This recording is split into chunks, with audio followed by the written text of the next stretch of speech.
welcome back to the Deep Dive.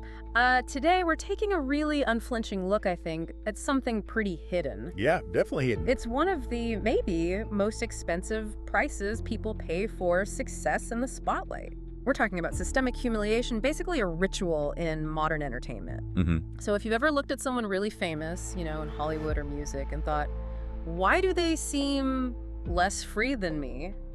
Well, this dive into the sources might give you some pretty stark answers.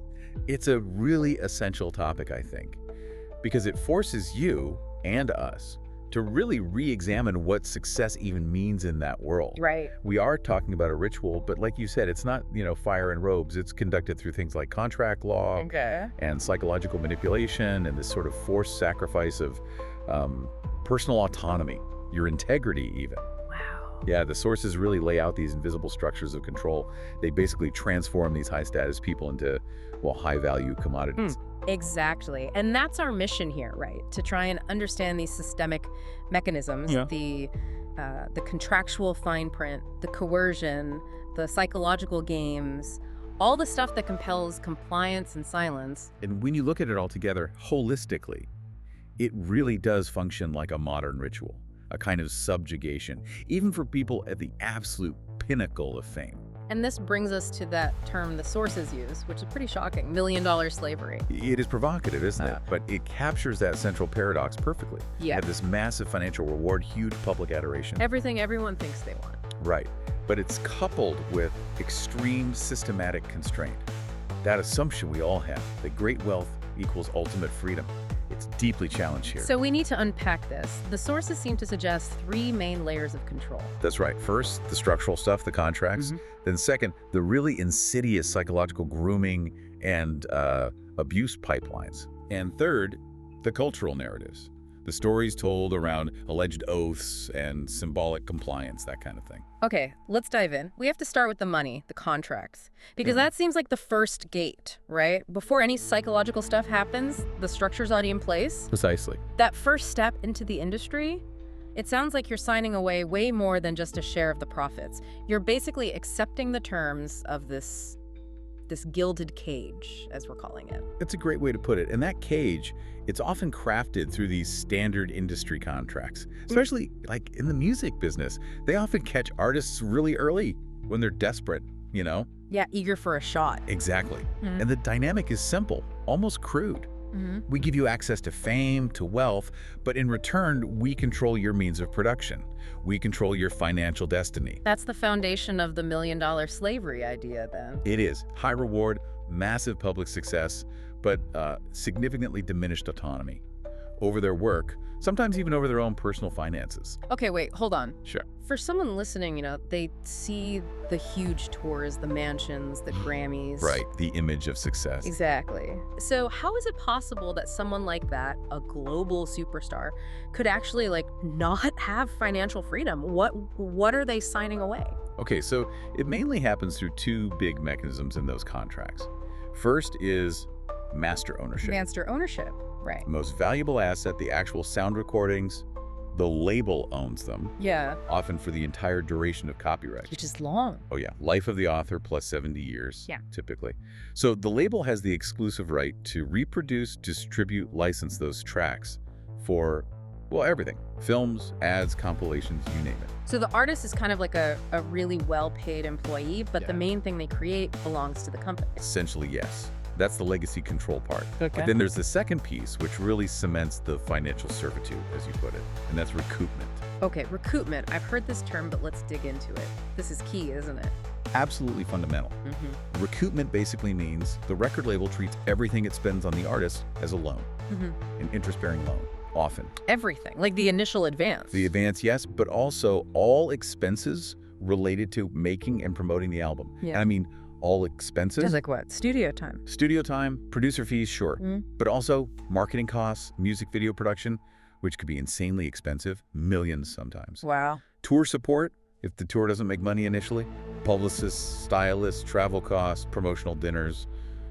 It all goes onto the artist's tab. So let me get this straight. If a label spends, say, $1 million launching an artist, making the album, promoting it, even if that album is a massive hit, sells millions, that artist first has to pay back the entire $1 million plus potentially interest, out of their share of the royalties before they see a single penny beyond their initial advance. Precisely. And adding to that, in many of those early contracts, the artist's royalty rate might be pretty low, maybe 10–15% of net profits. Net profits, meaning after the label deducts all its own costs too. Exactly, after all their overhead and expenses. So this mechanism, it means you can have artists who are global household names, selling millions, but they could still be technically indebted to the label for years, decades even. They're successful by every public metric. Absolutely. Except maybe personal financial sovereignty. Control. That's the crux of it. It's designed that way. And the sources point to real examples, right? This isn't just theory. You think about TLC, Tony Braxton. Yeah, huge artists. Huge. Household names. But both filed for bankruptcy at the height of their fame, citing exactly these kinds of predatory contracts and recoupment structures. It's shocking when you really look at it. Yeah. Famous, adored, seemingly wealthy, but ultimately lacking control over their own creative legacy and their financial lives. It really is the ultimate structural humiliation, isn't it? Being crowned by the public, but shackled by the system that crowned you. Yeah. It really highlights how the system prioritizes the corporation's financial health over the individual artists. And these structural chains, they often lead right into that second layer of control we mentioned. Which the more psychological, sometimes more insidious stuff. The idea that insiders talk about this concept of an oath, or some kind of secret price you pay to go further. Okay, so the sources mention this belief, kind of circulating within entertainment, music, fashion, acting, modeling, that to get to the really high levels, you have to take some kind of oath or participate in certain rituals, things that sort of separate you from commonwealth individuals, as the sources phrase it. Yeah, that term's interesting. It suggests choosing this path, high-level entertainment, automatically puts you on a different tier. Maybe a different moral tier, or at least a different structural one, demanding greater compliance to some kind of elite code. Okay, but how does that work? Is it explicit? Well, what seems critical, based on the sources, is how the organizations involved frame any demands they place on the artist or individual. How do they frame it? They frame the decision to participate, even if it's something morally questionable, as a conscious decision, an act of free will. Oh, okay. So they put the onus entirely on the individual. Exactly. Which means, down the line, if that person resists or has second thoughts or tries to, assert some autonomy, then the organization can just say, hey, you chose this. You signed up for this business transaction willingly. Precisely. It's a built-in mechanism to neutralize future objections by pointing back to that initial, supposedly free choice, a way to preemptively shut down moral arguments. That's quite manipulative. It can be, yeah. Now, on the flip side, you do see people pushing back against mandates, even when the cost is huge. There was that example with Ice Cube a few years back. Oh, right. Yeah, I remember that. He walked away from a big movie role. A huge movie role, reportedly paying around $9 million. This was back in, 2020, 2021? And why did he turn it down? Because he refused to comply with the producer's mandate requiring the shot, which everyone understood to mean the COVID vaccine at the time. $9 million. Yeah, and his perspective was really interesting. He didn't just frame it as a job disagreement. He talked about it as an ethical stand, like going to war, in his words, with the elite who pull the strings. So he was consciously prioritizing his personal integrity, his bodily autonomy over this immense financial gain. Exactly. It was a very public, very costly assertion of sovereignty against a structural demand, directly challenging that core idea that compliance is always the price of admission or advancement. That kind of boundary setting, that physical and ethical line Ice Cube drew, it feels like the exact opposite of what happens when the system targets someone's psychological core. Absolutely. And that takes us right into that darker territory beyond the contracts, into profound psychological control. This is where the humiliation ritual gets personal, not just structural. Right. And what's really fascinating and disturbing is how the industry, or rather predators within it, exploit the very dreams that brought people there in the first place. This leads us into the exploitation pipeline idea. Which isn't new, is it? The sources talk about the historical roots, the infamous casting couch. Exactly. We have to acknowledge that precedent in early Hollywood, early 20th century. The sources are clear. This wasn't just like a few bad apples. It was described as an entrenched industrial practice. Why was it so common? Basically, supply and demand. Far too many aspiring actors and actresses, far too few jobs. So sex became, as one source puts it, an overinflated currency, a kind of standard industrial quid pro quo. So career advancement was literally tied to personal subjugation right from the start for many. Sadly, yes. Yeah. That humiliation ritual was baked into the very process of trying to get work.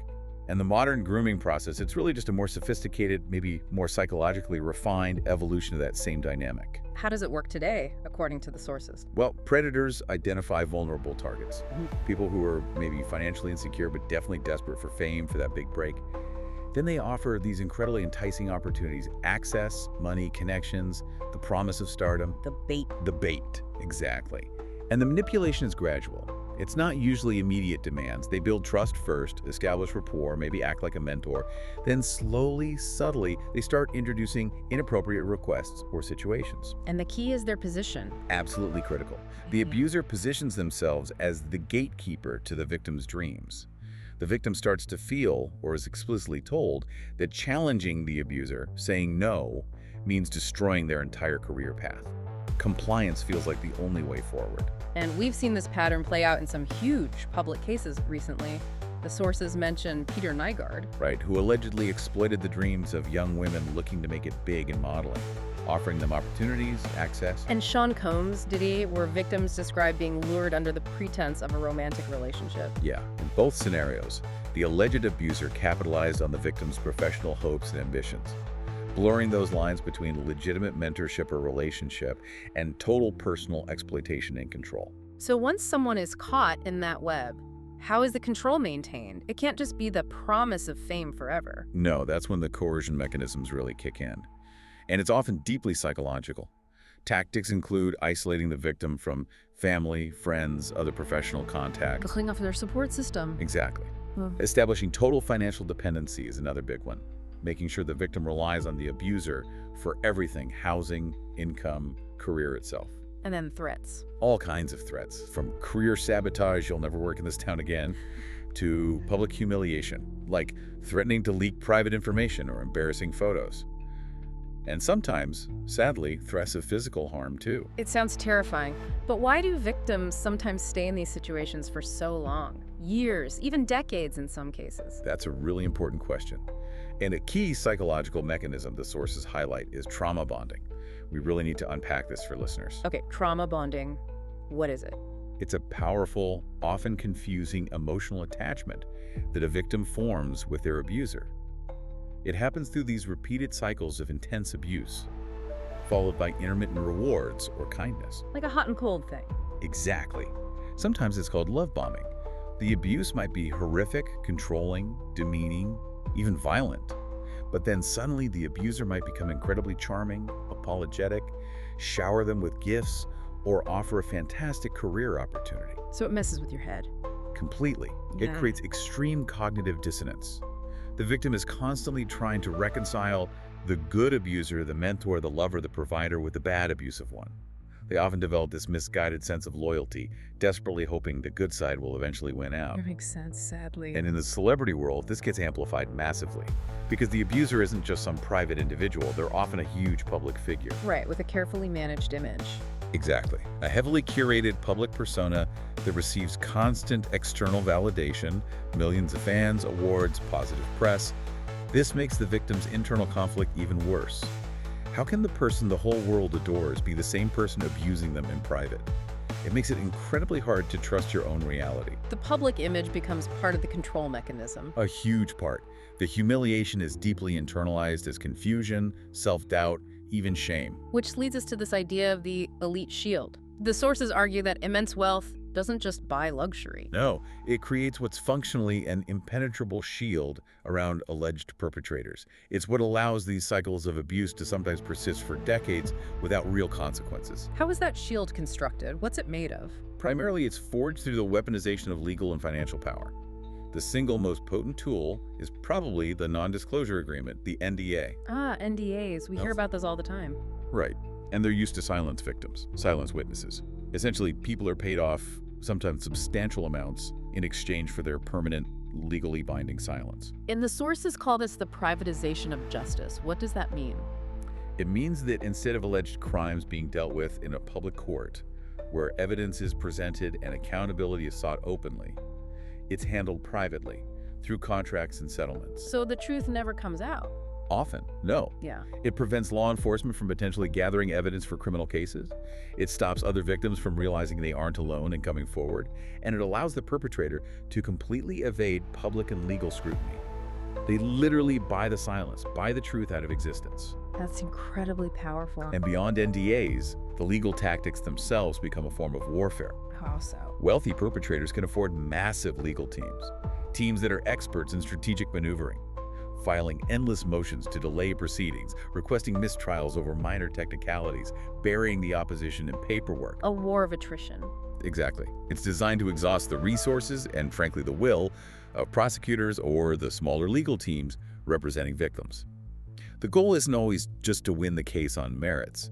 It's often to make the cost of pursuing justice so astronomically high that the victim simply gives up. And we've seen this play out, haven't we? The sources mention high-profile examples like Jeffrey Epstein or the allegations surrounding Diddy Combs, systems built on NDAs, private security, endless legal challenges. Yeah, systems that allowed them to operate, allegedly, for decades without meaningful intervention. And even when things do surface, like with Vince McMahon resigning from WWE in 2024 amid those horrific allegations of rape and sex trafficking, Right. it often takes years, decades for the shield to finally crack. It just underscores how effective that combination of money, legal power, and silence can be. The humiliation ritual here is that systemic denial of justice, that forced, expensive silence imposed on victims. Okay, this is where, for me, it gets really interesting, because when you have this pervasive system, the contracts, the psychological control, the legal shields, the stories we tell about the industry start reflecting that struggle. Even the conspiracy theories. Yeah, the narrative layer, it moves into the symbolic realm, doesn't it? It seems to, and it connects back to some basic human psychology, right? Like the need for validation. Definitely. The sources talk about how externalizing your self-worth, basing how you feel about yourself on what others think makes someone into a people pleaser. Constantly seeking approval. And pathologically sensitive to criticism, willing to bend, to compromise their own values or boundaries just to get that approval, which is fundamentally the antithesis of personal sovereignty, as one analysis puts it. And there's a point made about how modern Western culture, especially online, has kind of flipped the script on validation. Yes, it's an interesting point. The idea that, particularly for the average man in the digital West, female attention and approval has become a sort of scarce and highly sought-after resource. Okay, how does that connect? Well, it puts men who heavily rely on that external validation into what the source calls a structurally weaker position in the social or sexual marketplace. They become the buyers. In a sense, yeah. Compelled to pay with effort, resources, time, and crucially, with compliance to get the product of validation or approval, whether it's social, romantic, or even professional in some contexts. So that deep desire for approval forces a kind of compliance, a performance. Which functions as its own subtle, ongoing humiliation ritual. You're constantly performing for approval, rather than acting from your own core. And this lack of sovereignty, this need for external validation, it feeds into those bigger conspiracy narratives, the ones linking success in entertainment to secret societies, the occult, the oath. It seems to provide fertile ground for them, yeah. The belief that celebrities aren't just successful, they're being used to push some hidden agenda, and that their success comes at the cost of symbolic submission. The humiliation ritual becomes symbolized through these public acts or gestures. Right, and people point to examples everywhere, like the rapper Drake is often mentioned, how he openly uses symbolism like the one-eye gesture or the okay hand sign. Which gets interpreted how? In these circles, those are heavily interpreted as references to occult symbols, like the Eye of Horus, which has been adopted by groups like the Freemasons or Aleister Crowley's Thelema.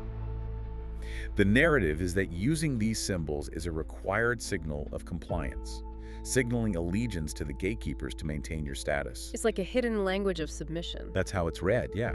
And it extends beyond individuals. The sources even mention interpretations of the entire Oscar ceremony. The Oscars. Some narratives view it not just as an awards show, but as a symbolic ceremony for the fallen pagan gods, like a big public ritual. Wow. And the statue itself, the Oscar statuette. It gets linked specifically to the Egyptian god Ptah.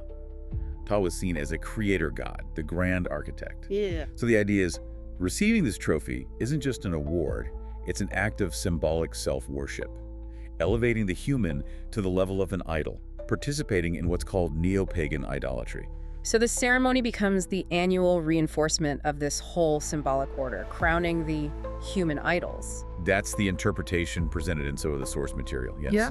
And this kind of thinking can extend into really tragic territory, too. Like interpreting celebrity deaths. Exactly. There are persisting conspiracy theories that frame unexpected deaths. People like Aaliyah, XXXTentacion, Mac Miller take off not as accidents or tragedies, but as ritual offerings. Sacrifices made for the continued success or power of the industry, or specific individuals within it. That's incredibly dark. It is. And you even see these kinds of interpretations bleeding into things like sports entertainment. The WWE example of Eddie Guerrero is often brought up. What happened there? Well, about a year before he tragically died in real life from a heart attack in 2005, he actually acted out a storyline heart attack during a match on TV. Seriously? Yeah. And for people who subscribe to these theories, that's seen as an example of the elite hiding the truth in plain sight, foreshadowing or even signaling his eventual fate as maybe a ritual offering, sometimes linked with the Chris Benoit tragedy later. Whether you believe it or not, the fact that the industry constantly creates these layers of performance and allegory. Exactly. It makes these darker interpretations feel resonant for people who sense there's a hidden power structure, a hidden cost behind the spectacle. And speaking of allegories, the sources point to a recent film, Blink Twice, as a kind of fictional exploration of these themes. Yeah, it's seen as a powerful, though quite pessimistic, allegory for power, control, and voluntary servitude in these kinds of high-status, high-constrained environments. Okay, let's break that down. It starts with voluntary servitude. What's that concept? It's an idea often associated with the philosopher Etienne de la Boétie. Basically, it suggests that oppressive systems don't just rely on force. People often willingly obey rulers or systems that don't serve their best interests. They grant the power that oppresses them. So in the film's allegory, the characters initially choose to be in this luxurious but controlling environment. Right. They're willing participants, at least at first, seduced by the rewards. And this servitude is maintained, the film suggests, by disciplinary technologies. Okay, that sounds like Michel Foucault. What does that mean here? Foucault talked about subtle forms of control and surveillance that make people regulate their own behavior. The classic example is the panopticon prison design, where inmates know they might be watched at any time by an unseen guard, so they always behave as if they're being watched. Self-policing. Exactly. So in the film, and arguably in the entertainment industry, these are the psychological pressures, the constant awareness of scrutiny, the fear of stepping out of line, that maintain compliance without needing overt force all the time. But the film's ending is seen as pessimistic. Why? Because the protagonist, Frida, she doesn't actually dismantle this system of control and surveillance she was trapped in. What does she do? She basically turns the tables. She seizes control of the abuser's main tool, this memory-wiping substance, and uses it to subjugate him. She asserts her own will to power, as Nietzsche might say. Ah, so she doesn't destroy the prison. No. As the analysis puts it, she simply moved into the central tower. She took over the control mechanism rather than dismantling it. That is pessimistic. It suggests maybe the only way out is to become the controller yourself. That's the bleak takeaway from that particular allegory, yeah. A very cynical view on whether true liberation from these systems is even possible. And while we're talking about control mechanisms, we can't ignore the documented influence of external power structures, right? Like the US government on Hollywood? Oh, absolutely. This isn't conspiracy theory. It's verifiable fact. The Department of Defense, the CIA, they have documented influence on scripts. How does that work? Well, the DoD, for instance, has a dedicated liaison office right in Los Angeles. They review scripts submitted by filmmakers who want to use military assets. You know, aircraft carriers, helicopters, bases, personnel. That's stuff you can't easily fake. Right. And in exchange for access to this incredibly expensive equipment and locations, the DoD often demands script approval or changes to ensure the military is portrayed positively. So they get narrative control in exchange for resources. Precisely. It's a clear convergence of state interests and cinematic storytelling, shaping public perception. And there are concrete examples. Plenty. Top Gun is a classic. The Navy reportedly insisted on script changes, specifically changing Goose's death from a fiery mid-air collision, which they felt reflected badly on the equipment or training. To what? To an ejection seat malfunction, something seemingly less systemic, because the original was deemed potentially detrimental to recruitment. Wow. So it directly impacts the story based on institutional image. Absolutely. They also influenced the Transformers movies, reportedly had lines about military suicide removed from Iron Man, even movies that seemed critical, like Enemy of the State. Which was about surveillance. Right. After the NSA gave consultations, the final script reportedly framed the illegal surveillance as the work of one rogue bad apple, rather than a systemic issue within the agency itself, softening the critique. So even the stories we consume, the narratives of heroism or critique, can be subtly shaped by these external forces with their own agendas. It's yet another layer of constraint, another way the autonomy of the creators, the artists, is potentially diminished, another subtle form of systemic, well, compliance, if not outright humiliation. Okay, so we've gone through the contracts, the psychology, the narratives, the external pressures. It paints a pretty bleak picture of constraint, which raises the big question, is there a way out? Is it possible to find freedom or agency once you're inside this machine? Does that humiliation ritual ever stop? It's a crucial question, isn't it? And the sources offer a couple of really fascinating but very different examples of resistance or reclaiming autonomy. The first is probably the most dramatic, Dave Chappelle. Ah, yes, walking away from Chappelle's show. That was huge news back in 2005. Huge. He walked away from the third season and reportedly a $50 million contract from Comedy Central. That's almost unimaginable defiance against that $1 million slavery structure we talked about. Why did he do it? What was his reasoning? It was complex. According to his own accounts, intense stress, definitely, discomfort with the show's direction and the pressures of fame. But also, critically, he talked about his concern over how some of his racial satire was being received. Like people weren't getting the point. Or laughing for the wrong reasons. He famously recalled filming a sketch involving blackface stereotypes and hearing a white crew member laugh in a way that felt wrong. Mocking, not satirical. It made him feel like he'd lost control of the meaning of his own work. That must have been deeply unsettling for a comedian. Absolutely. And he framed that huge sum of money, the $50 million, explicitly as a trap. He used this analogy of hunters catching a baboon with salt in a gourd, easy to grab, but once your fist is closed around it, you can't pull it out. You're trapped by what you desired. So he chose his integrity, his personal well-being, his sanity maybe, over everything the system could offer financially. He prioritized personal sovereignty above all else. Yeah. And his fight for agency didn't stop there, did it? No. Years later, he actively fought to get Chappelle's show taken off streaming platforms like Netflix and HBO Max. Right, because his original deal with Viacom, who owned Comedy Central, was made before streaming was big. And it didn't give him royalties from that. He felt it was unfair. And he used his current leverage, his stand-up deals with Netflix, to pressure them. Exactly. He basically said, how can you pay me millions for new stuff but stream my old work without paying me fairly for that? And he won. They took it down until a new deal was reached where he got paid. It was a powerful move to retrospectively reclaim control and demand equity for his legacy. So Chappelle represents the exit strategy, a radical break. But then you have someone like Joe Rogan, who seems to represent a different approach. A very different approach. Rogan didn't exit the system. He aggressively renegotiated his position within it. He had that huge exclusive deal with Spotify, right? Like $100 million back in 2020. Yeah, a massive deal. But exclusive was the key word. It meant his incredibly popular podcast was only available on Spotify. That gave Spotify immense power, but it also made Rogan dependent on that single platform. And that dependence caused friction, didn't it, during various controversies around his show's content? Big time. Spotify faced enormous pressure to censor him or deplatform guests. But Rogan, knowing his value to the platform, pushed back. And then, in 2024, he signed a new deal. Even bigger, reportedly. Estimated around $250 million. Yeah. But the absolutely crucial difference was the new deal was non-exclusive. Ah, so that was the key to getting autonomy back. It's exactly. That non-exclusive clause meant his podcast could return to other major platforms, Apple Podcasts, YouTube, everywhere it used to be. It massively reduced his dependence on Spotify alone and gave him back control over his distribution and reach. So, two different paths to reclaiming power. Chappelle walks away to preserve his soul and integrity.